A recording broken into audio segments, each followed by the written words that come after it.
it's a lot of fact finding in the beginning, making sure that you are like ruthless about really going back, looking at the themes and trends, seeing the forest through the trees so you can create that vision, and then getting buy-in with cross-functional stakeholders and also obviously like your leaders and executives as well.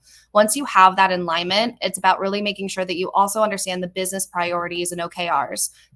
Like Rome wasn't built in a day. There's going to be countless like number of opportunities. It's really going to be about ruthless prioritization and really creating that vision of, okay, for the first 3 months, we're focusing on this because this is really strategized. Then it's transform and we're going to bucket these initiatives here. Then it's really elevating because they need to layer on top of each other because you can't do everything at once. And I think ruthless prioritization and very clear communication are the only way you really win there.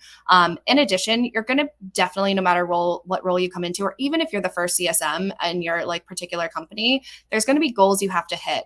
And the expectations are going to be high, and it's up to you to set the right expectations in terms of timely delivery. So make sure that you're super clear that this is my plan to get there. This is how we're going to build on top of that.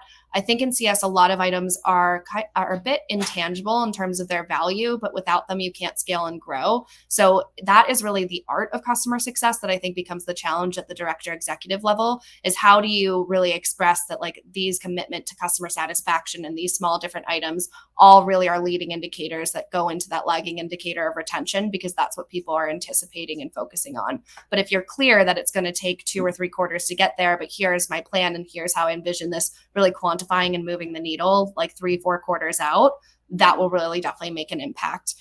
So I think it's really about ruthless prioritization, communication, and clear expectation setting on your end of how you aim to reach these goals. Because if not, then people will give you like a goal or a time frame, and that might not be achievable, and then you'll end up just not hitting that goal and like kind of missing on those expectations. So make sure that you own that narrative and are bringing that up to your team, executive team, or board, or whoever it might be. So you were the one setting up the KPIs, and you were the one setting up the expectations when you joined Supermetrics, and you had your first conversation with your manager. Where did this go?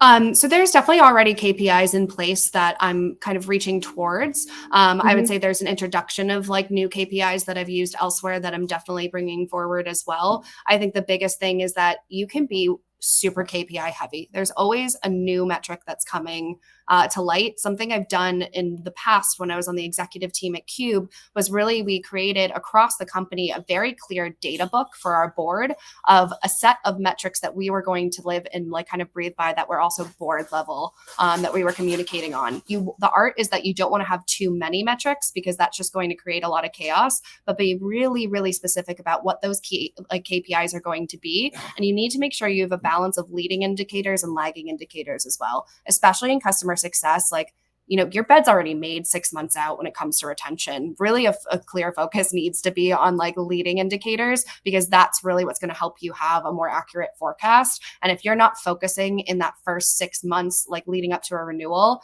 then you're just spending more effort trying to do damage control. And that's never going to be a good use of your time to really move the needle substantially with like a retention number. So I think really making sure that you're clear and everybody's clear what those goals are, everyone's speaking the same language as well, and that you have global alignment on those metrics is what's most important.